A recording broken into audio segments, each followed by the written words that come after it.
The late afternoon sun cast long shadows across the manicured lawns of Willow Creek, a quiet suburban neighborhood in suburban Ohio, where every house looked like it belonged on a postcard. For Ellen Harper, a 58-year-old retired schoolteacher, this was homey, a place of routine and predictability. That is, until the sharp crack of metal slicing through the air shattered the calm. Ellen froze on her front porch, her coffee mug slipping from her hand and shattering on the concrete.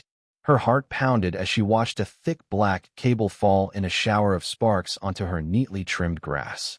Standing over it, clutching heavy pruning shears, was her neighbor, Margaret Dempsey, the self-appointed enforcer of the Willow Creek Homeowners Association. Margaret's face was flushed with righteous fury, her gray hair pulled tightly into a bun that seemed to mirror her unyielding demeanor. "I warned you, Ellen," she spat, brandishing the shears like a weapon. "That satellite dish is an eyesore, and it violates HOA regulations. You refused to comply, so I took matters into my own hands." Ellen's mind reeled. The satellite dish wasn't just for TV, it was part of a security system her son, Daniel, had installed last week. Daniel, a 32-year-old FBI agent working undercover, had set it up to protect her and to support his covert operation. If the HOA, or worse, his enemies, discovered its true purpose, it could unravel everything he'd been working on for months. Her stomach churned at the thought. "Margaret, you had no right to destroy my property," Ellen said, her voice trembling with a mix of fear and anger. "I'm calling the police." Margaret let out a harsh laugh, her eyes glinting with disdain. "The police? Do you think they'll side with you, the troublemaker who flouts our rules?" She stepped closer, the shears still in hand, and Ellen instinctively took a step back. "You have 24 hours to remove that dish, or I'll have it confiscated. And don't even think about fixing that cable, I'll be watching." With a final sneer, Margaret turned and marched back to her house across the street, her heels clicking on the pavement. Ellen stood frozen, staring at the severed cable snaking across her lawn like a wounded animal. Her heart raced as she glanced around the quiet street, half expecting nosy neighbors to be peeking through their blinds. She couldn't let this escalate, not with Daniel's career and possibly his Liffey in the line. Hurrying inside, she grabbed her phone and dialed her son's number, her fingers shaking. "Daniel, we've got a huge problem," she began, her voice barely above a whisper. Within minutes, Daniel was speeding toward Willow Creek in his unmarked sedan, his mind racing faster than the car. As an undercover agent infiltrating a dangerous syndicate, he relied on secrecy. The security system at his mother's house wasn't just for her safety, it was a critical link in his operation, relaying encrypted data to his team. If Margaret Dempsey or the HOA started digging, it could blow his cover and endanger everyone involved. He gripped the steering wheel tightly, his jaw set with determination. This wasn't just about a cut cablite, it was about protecting his mission and his family. Daniel screeched to a halt in Ellen's driveway, his dark eyes scanning the street for any sign of Margaret's watchful gaze. He leaped from the car and found his mother standing by the damaged cable, her face pale with worry. "Mom, what happened?" he asked, crouching to inspect the frayed wires. The cut was clean, deliberate. This wasn't an accident. Ellen recounted the confrontation, her voice tight with anxiety. "She came at me with those shears, Daniel. She's obsessed with her rules, and now she's threatening to escalate this. If she finds out about your work," she trailed off, her hands twisting nervously. Daniel's jaw tightened. He couldn't reveal his FBI status, not to Margaret, not to anyone in Willow Creek. Doing so would compromise his investigation and put his informants at risk. But he also couldn't let his mother face the HOA's wrath alone. "Okay, here's the plan," he said, his voice calm but firm. "I'll rig a temporary fix on the cable to keep the system running. It'll buy us some time. Meanwhile, I'll contact my handler and see if we can find a way to get the HOA off your back without exposing me." Ellen nodded, her shoulders relaxing slightly. "Thank you, Daniel. I knew I could count on you." She glanced at the severed cable, her brow furrowing. "But be careful. Margaret said she'd be watching."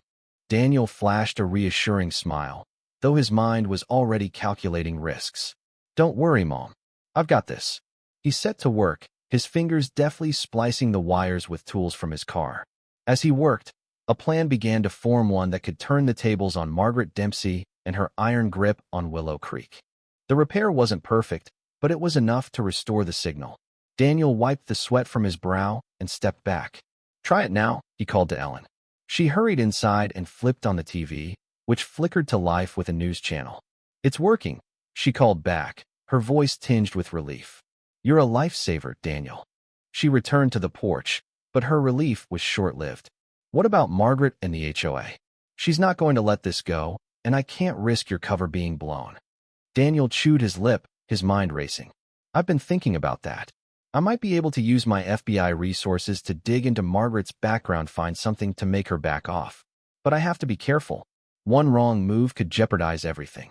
He placed a hand on Ellen's arm. "Trust me, Mom. I'll handle this without breaking any rules." Just then, his phone buzzed. He checked the caller ID handler, Lisa. "Hey, Lisa, what's up?" he answered, his tone shifting to all business. As Lisa spoke, Daniel's eyes widened. "Okay, I'll take it from here." He hung up and turned to Ellen, a spark of determination in his gaze. "Looks like Margaret's got some secrets of her own. Lisa just gave me the green light to use them." Ellen's brow furrowed. "What kind of secrets?" Daniel's lips curved into a slight grin. "Let's just say the HOA president isn't as squeaky clean as she thinks. It's time to fight fire with fire." Daniel Harper stood in his mother's driveway, the late afternoon sun dipping low over Willow Creek, casting a golden glow that belied the storm brewing in his mind. The temporary fix on the severed cable was holding for now, but Margaret Dempsey, the HOA president with a vendetta, was a ticking time bomb. His handler, Lisa, had just dropped a bombshell over the phone. Margaret wasn't just a nosy neighbor with a power trip. She'd been siphoning funds from the Willow Creek HOA for years, funneling thousands into personal accounts under the guise of community improvements. It was the kind of leverage Daniel needed, but wielding it was like handling dynamite. One wrong move, and his undercover FBI operation could go up in flames. Ellen emerged from the house, her face etched with worry. "What did Lisa say?" she asked, clutching her cardigan against the evening chill. Daniel pocketed his phone, his expression resolute. "Margaret's been cooking the books. Lisa's team pulled financial records showing discrepancies, big ones. If we play this right, we can make her back off without anyone knowing I'm involved." He paused, glancing at the pristine row of houses across the street. "But we have to be careful. If she suspects I'm more than just your son, she'll dig deeper, and that's a risk we can't take." Ellen's eyes widened. "You're talking about blackmail, Daniel. Isn't that illegal?" He held up a hand, his voice steady. "It's not blackmail, Mom. It's persuasion. I'm giving her a reason to leave you alone. As long as she thinks I'm just a concerned son with access to her dirty laundry, my cover stays intact." He gave her a reassuring nod. "Trust me, I've handled worse than Margaret Dempsey." Ellen sighed, her shoulders slumping. "I just want this to be over. I moved here for peace, not to fight battles with the HOA." She gestured at the cable snaking across her lawn. "What if she cuts it again? Or worse?" "She won't," Daniel said firmly. "Not after I'm done with her." He checked his watch. "I'm heading to her house now. Stay inside, and don't answer the door for anyone but me." Ellen grabbed his arm, her grip surprisingly strong. "Be careful, Daniel. That woman's got a mean streak. I've seen how she bullies people at HOA meetings. She won't go down without a fight." Daniel flashed a wry smile. "Good. I'm counting on it." He turned and strode across the street, his heart pounding with a mix of adrenaline and resolve. Margaret Dempsey might rule Willow Creek like her personal fiefdom, but she was about to meet someone who didn't bow to bullies. Margaret's house was a model of suburban perfection: white shutters, a manicured rose garden, and a welcome mat that felt like a lie. Daniel took a deep breath and rang the bell, squaring his shoulders as the door swung open. Margaret stood there, her gray bun as tight as her frown. "Mr. Harper," she said, her tone dripping with suspicion. "I don't appreciate unannounced visitors. What do you want?" Daniel met her gaze evenly, his voice calm but edged with steel. "We need to talk about the satellite dish and the cable you cut at my mother's house." Margaret's face flushed, her eyes narrowing. "I told Ellen she has to remove that monstrosity. It's against HOA regulations, and she's defied me at every turn. I did what was necessary." "That's where you're wrong," Daniel said, stepping closer. "The dish complies with every guideline in your rulebook. I checked. What doesn't comply is destroying private property." He paused, watching her bristle. Unless, of course, you're hiding something. Margaret's lips pursed. I don't know what you're talking about. Daniel reached into his jacket and pulled out a folded stack of papers copies of the HOA's financial records, courtesy of Lisa's team. These say otherwise. They show thousands of dollars diverted from the HOA into accounts tied to you. Landscaping projects that never happened, community events that only existed on paper. He let the papers rustle in his hand, his voice dropping. I'm sure the IRS would love to take a look. The color drained from Margaret's face, her hands trembling slightly. You can't prove anything, she stammered, but her voice lacked conviction. Oh, I can, Daniel countered. And if you so much as mention that satellite dish again or try to retaliate against my mother, I'll make sure these records end up with the right people. He leaned in, his tone low and unyielding. Do we understand each other? Margaret swallowed hard, her eyes darting to the papers. Yes, she whispered, her voice barely audible. We understand. Daniel nodded, turning on his heel and walking away, leaving Margaret frozen in her doorway. As he crossed the street back to Ellen's house, a surge of satisfaction coursed through him. He played a risky hand, but it had worked. Margaret was scared, and scared people stayed quiet. For now, the satellite dish and his operation were safe. Ellen was waiting on the porch, her arms crossed. Well? She asked, her voice tense. Daniel grinned. Let's just say Margaret's not a problem anymore. She knows what's at stake if she crosses us again. Ellen's eyes widened. You blackmailed her? Daniel, what if she goes to the police? Or the HOA board? She won't, he said, his confidence unwavering. She's got too much to lose. Besides, I covered my tracks. As far as anyone's concerned, I'm just a son looking out for his mom. He squeezed her shoulder. We're in the clear, Mom. You can relax. Ellen shook her head, rubbing her temples. I hope you're right. That woman's not someone to underestimate. I've seen her ruin people over less. I know, Daniel said, his tone softening. But I had no choice. She was a threat to you, to my work, to everything. Sometimes you have to fight dirty to protect what matters. The next few days passed in uneasy calm.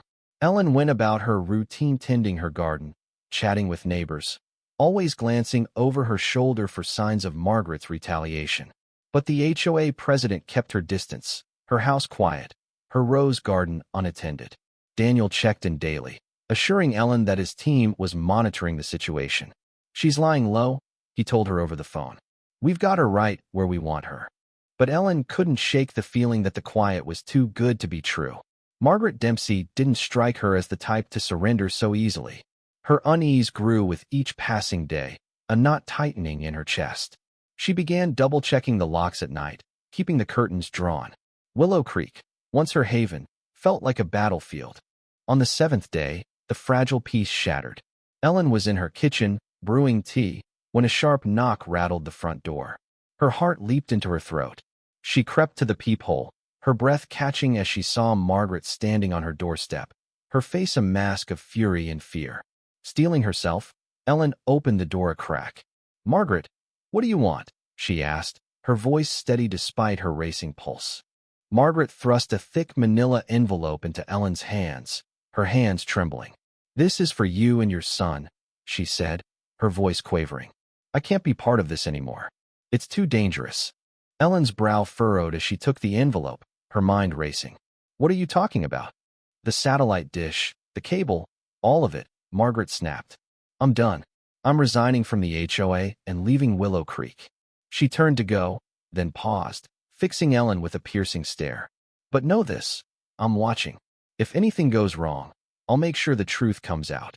Before Ellen could respond, Margaret hurried down the path, her footsteps echoing in the quiet afternoon.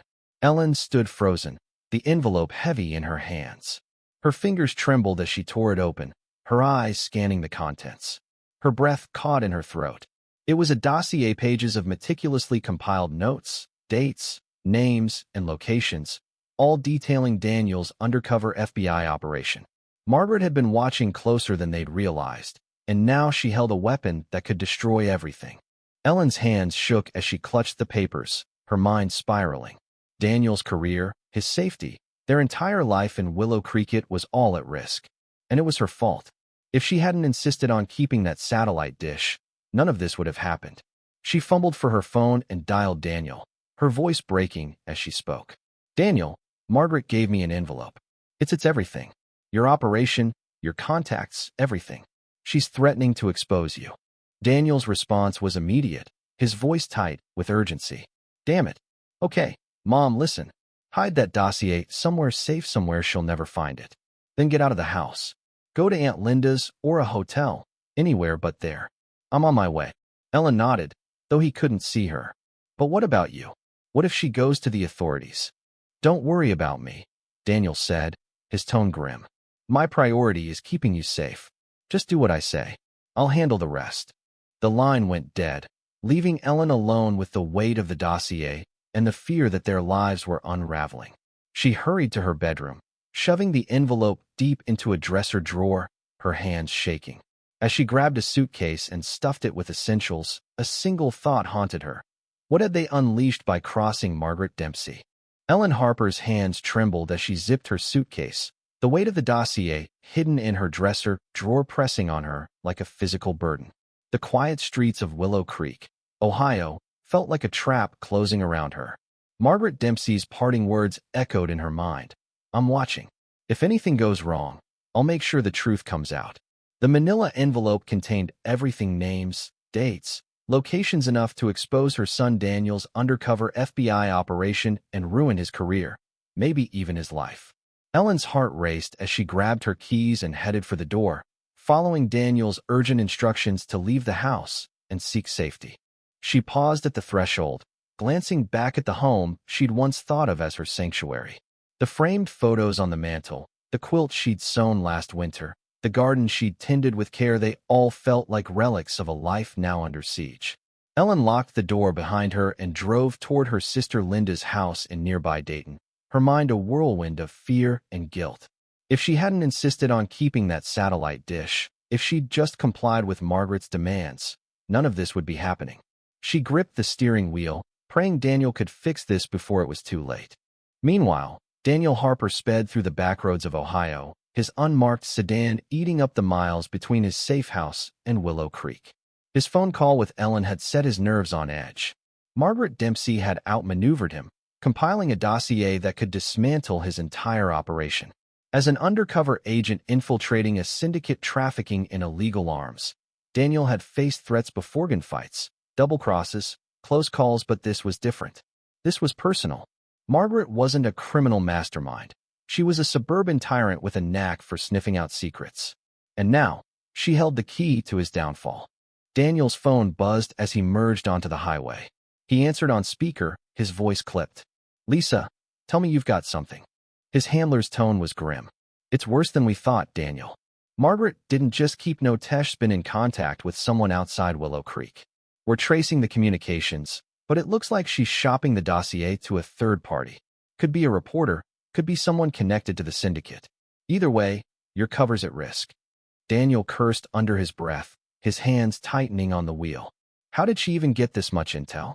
She's an HOA president, not a spy. She's obsessive, Lisa replied.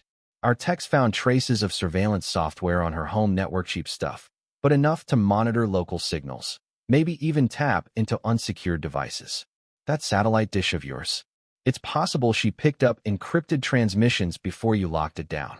Daniel's stomach churned. He'd underestimated Margaret, assuming her power trip was limited to petty neighborhood disputes. What's the play, Lisa? If she leaks this, my informants are dead, and the syndicate walks. We're working on containment, Lisa said. I've got a team pulling every record of her communications. But you need to secure that dossier and neutralize her quietly. If the Bureau gets wind of this, they'll pull you out, and the case goes cold. Understood, Daniel said, his mind racing. I'm almost at Mom's house. I'll find the dossier and deal with Margaret. Just keep the Bureau off my back for now. You've got 24 hours, Lisa warned. After that, I can't guarantee anything. The call ended, and Daniel floored the accelerator, the engine roaring as he pushed toward Willow Creek. He had to find the dossier before Margaret made good on her threat. But more than that, he had to protect his mother. Ellen was caught in the crossfire of his world, and the guilt gnawed at him. He'd brought this danger to her doorstep, and now it was up to him to make it right. By the time Daniel pulled into Ellen's driveway, Dusk had settled over Willow Creek, the streetlights casting long shadows across the manicured lawns. The house was dark, a sign that Ellen had followed his instructions to leave. He let himself in, his senses on high alert, and began a methodical search. The dossier wasn't in the obvious places: kitchen drawers, living room shelves, so he moved to the bedroom, where Ellen had said she'd hidden it. Sure enough, tucked behind a stack of sweaters in the dresser, he found the manila envelope, its contents as damning as Ellen had described. Daniel skimmed the pages, his jaw tightening. Margaret had documented everything: his comings and goings, the installation of the satellite dish, even snippets of intercepted communications. How she'd pieced it together was beyond him, but the evidence was clear: she was a threat that couldn't be ignored. He stuffed the dossier into his jacket and was about to leave when his phone rang again. The caller ID read, "Assistant Director Brooks." Daniel's blood ran cold. He answered, bracing himself. "Agent Harper, this is Assistant Director Brooks. We've received disturbing information about your assignment in Willow Creek." "Sir, I can explain," Daniel said, his voice steady despite the panic rising in his chest. "Save it," Brooks interrupted, his tone like gravel. "Margaret Dempsey contacted the Bureau an hour ago. She's threatening to expose your operation unless you and your mother back off. She's got enough to make it stick, Harper." Daniel's mind raced. "Director, give me time to handle this. My cover's still intact, and I'm close to cracking this case. We can't let her derail it now." There was a long pause, the silence heavy with judgment. "I'm sorry, Harper," Brooks said finally. "The Bureau can't risk the fallout. You have 24 hours to wrap up your investigation and get out of town. After that, we're shutting it down and bringing you in." The words hit like a punch. All the months of work, the risks he'd taken, the lives depending on him, it was slipping away because of one vindictive woman. "Understood, sir," Daniel said, his voice hollow. "I'll be in touch." He hung up, his hands clenching into fists. The dossier burned against his chest, a reminder of how close he was to losing everything. He couldn't let Margaret win, but the clock was ticking, and his options were dwindling. He needed a plan, and he needed it now. Daniel slipped out of the house and drove to a nearby park, where he could think without the risk of being watched. Sitting in his car, he pored over the dossier, looking for anything he could use. One detail caught his eye: a series of emails between Margaret and an unknown contact, discussing the Willow Creek situation. The emails were vague but hinted at a larger agenda: someone else pulling strings. If he could trace that contact, he might find a way to discredit Margaret or at least shift the blame. He called Lisa again, relaying the new information. "I need you to run a trace on these email addresses," he said, reading off the details. "If Margaret's working with someone, we need to know who and why." "I'm on it," Lisa said. "But Daniel, you're playing with fire. If the Bureau finds out you're going rogue, they won't just pull you, they'll bury you." "I don't have a choice," Daniel snapped. "If I don't stop her, my informants are dead, and the syndicate gets away. I'm not letting that happen." Lisa sighed. "Just watch your back. I'll get you what I can." Daniel hung up and leaned back in his seat, the weight of the situation pressing down on him. He thought of Ellen, now hiding at her sister's house, scared and alone. He thought of his informants, trusting him to keep them safe. And he thought of Margaret, sitting in her perfect house, holding the power to destroy it all. Anger surged through him, but he pushed it down. Anger wouldn't solve the strategy would. He started the car and headed toward Margaret's house. Confronting her again was risky, but he needed answers. If she was working with someone, he had to know who. As he pulled onto her street, he noticed something odd. Her driveway was empty, and the house was dark. Margaret wasn't home. A chill ran through him. If she wasn't here, where was she? And what was she planning? Daniel parked a block away and approached on foot, keeping to the shadows. He circled the house, checking for signs of activity. The back door was slightly ajar, a sliver of moonlight illuminating the kitchen. Against his better judgment, he slipped inside, his senses on high alert. The house was eerily quiet, the air thick with the scent of lavender and cleaning products. He moved quickly, scanning for anything that might give him a clue. In the study, he found what he was looking for: a laptop, left open on the desk. The screen displayed an email draft, addressed to an unknown recipient. The message was short but chilling. "The dossier is ready. If Harper doesn't back off, I'll send it to the press. Your cut is secured." Daniel's heart sank. Margaret wasn't just threatening him, she was planning to go public, and someone was bankrolling her. Before he could dig deeper, headlights swept across the window. A car was pulling into the driveway. Daniel cursed under his breath and slipped out the back door, disappearing into the night just as Margaret's heels clicked on the pavement. He had the dossier, but the stakes were higher than ever. Margaret wasn't acting alone, and time was running out. Daniel Harper melted into the shadows of Willow Creek, his heart pounding as he retreated from Margaret Dempsey's house. The dossier, now tucked securely inside his jacket, felt like a live grenade. One wrong move, and everything he'd worked for would explode. The email he'd glimpsed on Margaret's laptop confirmed his worst fears. She wasn't just a vindictive HOA president. She was entangled with someone else, someone willing to pay for the secrets she'd uncovered about his undercover FBI operation. As he slipped back to his car, parked a block away, Daniel's mind raced. Who was her contact? A journalist looking for a scoop? A rival agent? Or, worse, someone tied to the arms syndicate he was investigating? The quiet streets of Willow Creek, with their neat lawns and glowing porch lights, felt like a facade hiding a battlefield. Daniel started the engine and drove to a diner on the edge of town, a place where he could think without drawing attention. The fluorescent lights and clatter of dishes grounded him as he slid into a corner booth, the dossier hidden beneath his jacket. He ordered a coffee, barely noticing the waitress's smile, and dialed his handler, Lisa, on a burner phone. "Talk to me," Lisa answered, her voice taut with urgency. "I've got the dossier," Daniel said, keeping his voice low. "But Margaret's not working alone. I found an email on her laptop planning to leak the intel to the press unless I back off. She mentioned a cut, like someone's paying her. Did you trace those email addresses I sent?" Lisa's sigh crackled through the line. "We're close, but it's messy. The emails are routed through a VPN, bouncing across servers in half a dozen countries. Whoever she's talking to knows how to cover their tracks. Best guess? It's not a reporter. The language in the emails is too cagey, too professional. Could be someone in the syndicate, or even a private investigator with a grudge." Daniel's grip tightened on the phone. "If the syndicate gets this dossier, my informants are dead, and the case collapses. We're talking months of work, Lisa. Lives are on the line." "I know," Lisa said. "I'm pushing the tech team to crack the VPN, but it'll take time. You've got maybe 12 hours before the Bureau's deadline hits. After that, Brooks will pull you, and Margaret's free to do whatever she wants with that intel." Daniel rubbed his temples, the weight of the situation pressing down. "I'm not letting her win. I need to confront her again, find out who she's working with, and shut this down for good." "Daniel, that's a bad idea," Lisa warned. "You're too exposed. If she's got surveillance on you, one slip could blow your cover completely. Let us handle the trace." "I don't have time to wait," Daniel snapped. "She's already contacted the Bureau.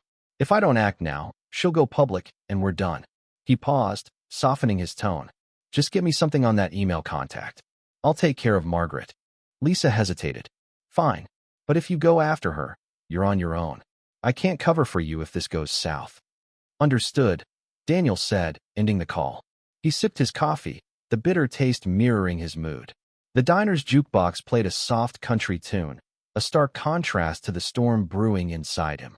He thought of his mother, Ellen, now hiding at her sister's house in Dayton, scared and uprooted because of his choices. Guilt gnawed at him, but he pushed it aside. Focus was his only weapon now. Meanwhile, Ellen sat in Linda's cozy living room, a mug of tea growing cold in her hands. The TV murmured in the background, but her thoughts were miles away, replaying Margaret's furious stare and the dossier that threatened to unravel her son's life. Linda, her older sister, bustled in from the kitchen, her gray curls bouncing as she set a plate of cookies on the coffee table. "You've barely touched your tea, Ellen," she said, her voice gentle but firm. "Talk to me. What's got you so spooked?" Ellen hesitated, the weight of secrecy pressing on her. She couldn't tell Linda the full truth, not about Daniel's FBI work, not about the dossier. "It's the HOA," she said finally, her voice strained. "Margaret Dempsey's making trouble again. She cut my cable line, and now she's threatening to cause more problems." Linda's eyes widened. "That woman's a menace. I told you Willow Creek's HOA was trouble when you moved in. But cutting your cable? That's vandalism. Why haven't you called the police?" "It's complicated," Ellen said, her hands twisting in her lap. Daniel's handling it, but I'm worried he's in over his head. Margaret's not just mean, she's dangerous. Linda leaned forward, her brow furrowed. Then let Daniel handle it, but you need to stay safe. Stay here as long as you need. And if that Dempsey woman shows up, I've got a baseball bat with her name on it. Ellen managed a weak smile, but her stomach churned. She wanted to believe Daniel could fix this, but the dossier's contents haunted her. If Margaret exposed him, it wouldn't just end his career, it could put him in the crosshairs of the syndicate. She glanced at her phone, willing it to ring with good news, but it stayed silent. Back in Willow Creek, Daniel returned to Margaret Street, parking several houses down to avoid detection. The neighborhood was quiet, the kind of quiet that felt like it was holding its breath. He approached her house on foot, sticking to the shadows. Her car was back in the driveway, and a faint light glowed from the living room. She was home. Daniel's plan was risky but simple. Confront her, press her for the identity of her contact, and convince her to back permanently. If persuasion didn't work, he'd have to get creative. He knocked on the door, his posture relaxed, but his senses sharp. Margaret answered, her face a mask of irritation that shifted to wariness when she saw him. "Mr. Harper," she said, her voice icy. "I told you we're done. Why are you here?" "We're not done," Daniel said, stepping forward to block her from closing the door. "I know you're working with someone. You've got a dossier on me, and you're threatening to leak it. I want the name of your contact." Margaret's eyes narrowed, but a flicker of fear crossed her face. "You're out of your depth, young man. You have no idea what you're meddling in." "Then enlighten me," Daniel said, his voice low and steady. "Who's paying you to dig into my life? Give me a name, and maybe we can settle this without anyone getting hurt." Margaret's lips pressed into a thin line. "You think you can intimidate me? I've dealt with bigger threats than you." She stepped back, her hand reaching for something on the hall tablet phone. A weapon? Daniel couldn't tell. "Get off my property, or I'll call the police." Daniel didn't budge. "Go ahead. Call them. I'm sure they'd love to hear about your HOA funds going into offshore accounts." He leaned in, his voice dropping to a whisper. "Or maybe I'll call them myself and tell them about the dossier you're peddling. Obstructing a federal investigation is a felony, Margaret." Her hand froze, her face paling. For a moment, neither spoke, the tension crackling between them. Then Margaret's shoulders slumped, and she let out a shaky breath. "You don't understand," she said, her voice barely audible. "I didn't want this. They came to me. They knew about the money, and they offered me a way out, a deal. All I had to do was watch you and report back." Daniel's pulse quickened. "Who's they?" Margaret shook her head, her eyes darting to the street. "I can't tell you. They'll ruin me or worse. Just leave it alone, Daniel. Take your mother and go." Before he could press further, his phone buzzed with a text from Lisa. "Email trace complete. Contact is Victor Klein, XPI with ties to the syndicate. He's in Ohio. Get out now." Daniel's blood ran cold. Victor Klein was a name he knew, a disgraced private investigator who'd worked for the syndicate before Daniel's operation began. If Klein had the dossier, the entire case was compromised.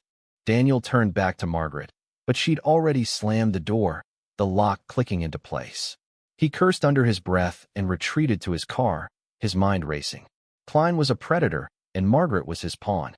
The dossier was still in his possession, but Klein likely had copies. Daniel needed to find him before the 24-hour deadline expired and before the syndicate acted on the intel. As he drove away, Daniel called Ellen, his voice tight. "Mom, are you still at Linda's?" "Yes," Ellen said, her voice trembling. "What's happening, Daniel?" "It's bad," he admitted. "Margaret's working with a guy named Victor Klein. He's dangerous, and he's got ties to the people I'm investigating. I need you to stay put and don't talk to anyone. I'm handling it." "Daniel, please," Ellen pleaded. "Just come get me. We can leave, start over somewhere else. This isn't worth your life." "I can't," Daniel said, his voice breaking. "If I run, people die. I have to finish this." He hung up before she could argue, his resolve hardening. Klein was the key, and Margaret was the weak link.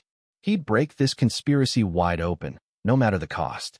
But as he sped toward the city, a black SUV appeared in his rearview mirror, tailing him too closely to be a coincidence. Daniel's hands tightened on the wheel. He was out of time, and the hunters were closing in. Daniel Harper's pulse thundered in his ears as he gripped the steering wheel, the black SUV tailing him through the darkened streets of suburban Ohio. The dossier, still tucked inside his jacket, was a lifeline and a death sentence. Victor Klein, the ex-private investigator with ties to the armed syndicate, was out there, and Daniel was certain the SUV belonged to one of his men. The 24-hour deadline from the FBI was hours away, and Margaret Dempsey's threat to expose his undercover operation loomed like a guillotine. Daniel had one shot to end this: neutralize Klein, secure the dossier's secrets, and protect his mother, Ellen, from the fallout. He floored the accelerator, weaving through the quiet roads leading out of Willow Creek. The SUV matched his speed, its headlights glaring in his rearview mirror. Daniel's mind raced, calculating his next move. He couldn't lead them to Ellen, who was hiding at her sister's house in Dayton, and he couldn't risk a confrontation in a residential area. He needed to draw them somewhere isolated. Spotting a sign for an industrial park on the edge of town, he made a sharp turn, the tires screeching. The SUV followed, confirming his suspicions. This was no coincidence. Daniel's phone buzzed, but he ignored it, focusing on the road.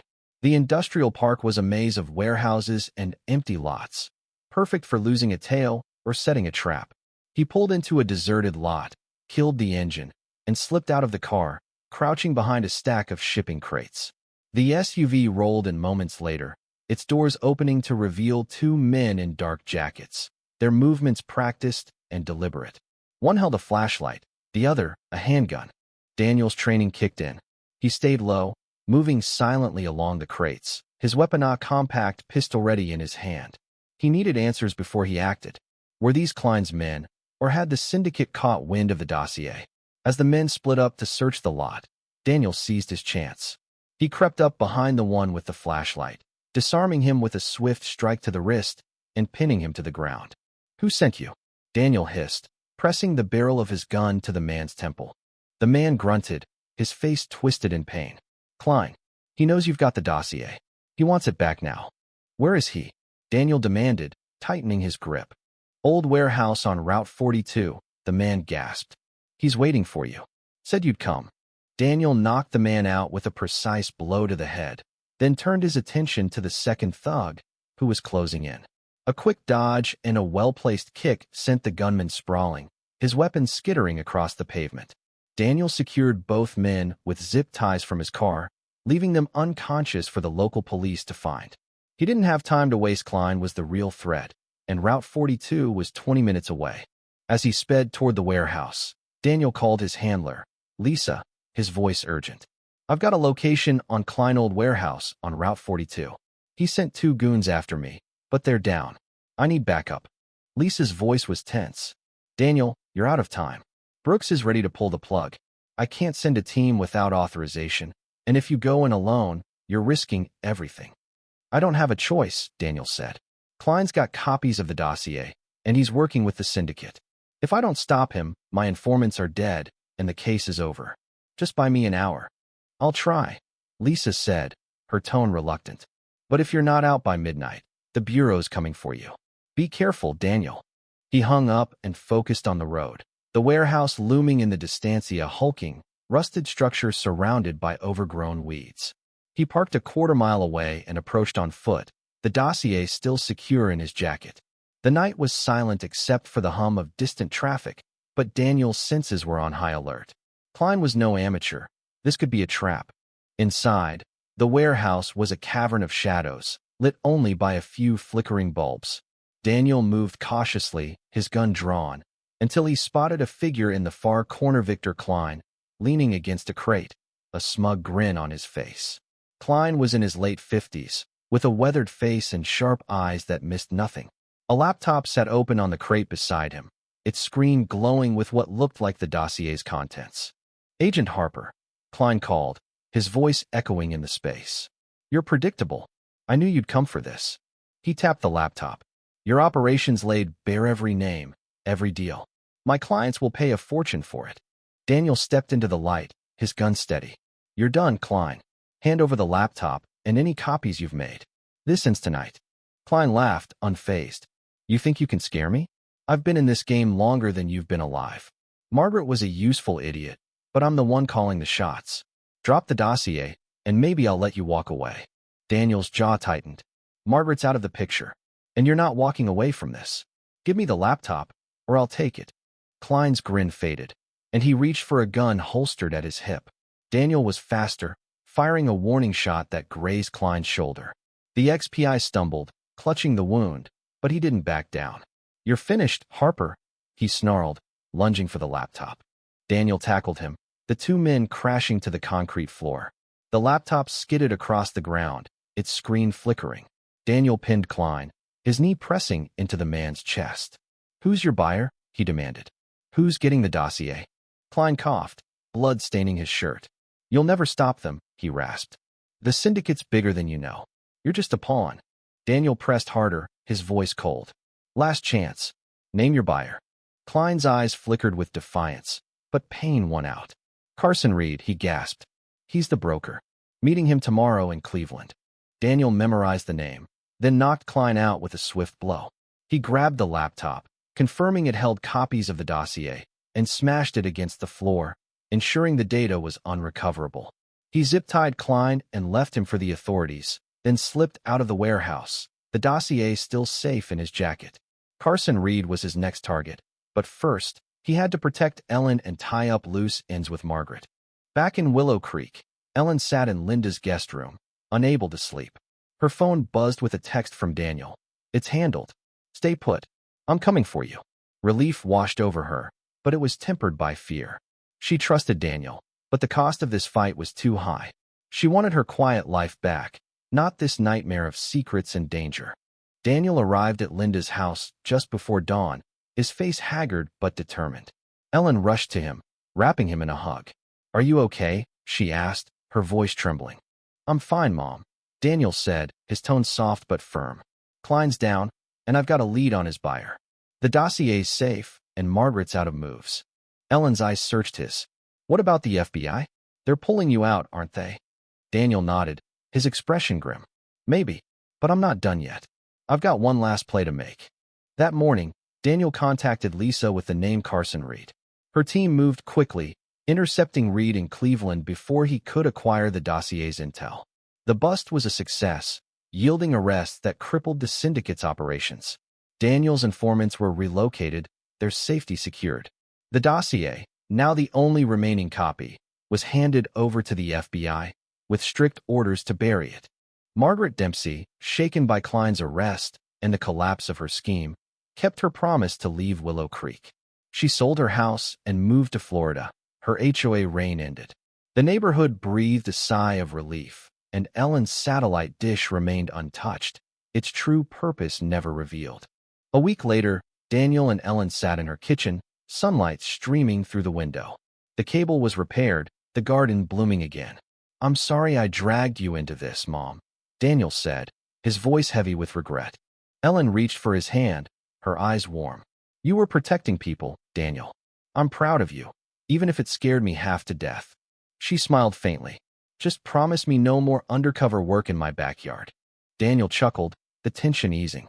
Deal. The FBI, impressed by Daniel's results, reinstated his assignment, though he took a desk role for a while, giving Ellen peace of mind. Willow Creek returned to its quiet rhythm, but the scars of the battle lingered, a reminder that even suburbia could hide dark secrets. What did you think? This story explored themes of violence, injustice, and the lengths we go to protect those we love. Did Daniel's tactics using leverage against Margaret and confronting Klein cross a line, or were they justified? How would you handle a bully like Margaret in your own life? Share your thoughts in the comments below, especially on the role of violence and fairness in resolving conflicts. We'd love to hear your perspective.